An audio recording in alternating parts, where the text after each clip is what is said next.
Pemirsa, Bupati Aceh Besar Mawardi Ali meminta Dinas Pendidikan dan Kebudayaan Kabupaten Aceh Besar untuk dapat membenahi dan memfungsikan secara baik Wisma Atlet yang dibangun dengan menggunakan dana otsus saat pagelaran Pora ke-13 di Kota Janto.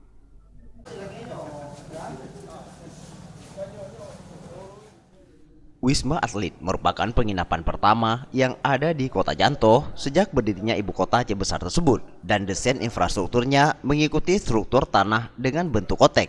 Dan wisma itu sendiri dibangun sebelum pagelaran Pora ke-13 berlangsung di Kota Janto 2018 lalu.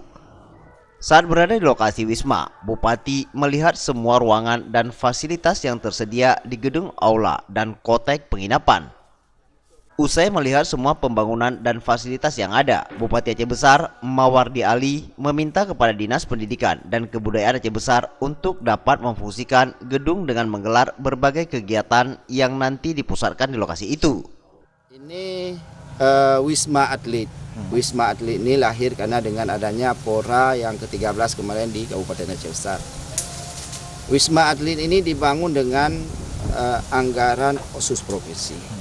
Jadi semuanya dari provinsi, semua pelaksanaan di provinsi.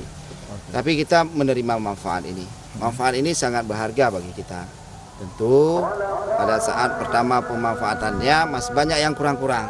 Ada kurang air, listrik, tapi ini semuanya kita titip ini kepada Dinas Pendidikan dan Kebudayaan Kabupaten Aceh Besar untuk membenahi dan memfungsikan tempat ini supaya tempat ini bisa fungsional, tidak menjadi gedung-gedung yang terbengkalai, yang tidak difungsikan.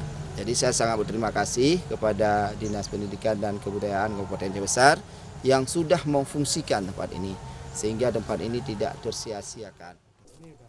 Sementara itu, Kepala Dinas Pendidikan dan Kebudayaan Aceh Besar Dr. Silahuddin menyebutkan, selain akan dijadikan lokasi pelatihan Dinas Pendidikan, ia juga berjanji akan mempromosikan Wisma Atlet agar bisa digunakan oleh instansi lain. Kami bersyukur sekali bahwasanya pemerintah Kota Aceh Besar Pak Bupati menyerahkan gedung ini penggunaannya untuk kami. Karena selama ini kami memang banyak pelatihan, artinya tempat ini bisa kita gunakan sebagai tempat pelatihan dan juga manfaatnya banyak kepada daerah. Bahkan kami berusaha nantinya mempromosikan tempat ini kepada instansi-instansi lainnya untuk menggunakannya untuk digunakan sebagai tempat pelatihan. Tim Liputan Aceh TV.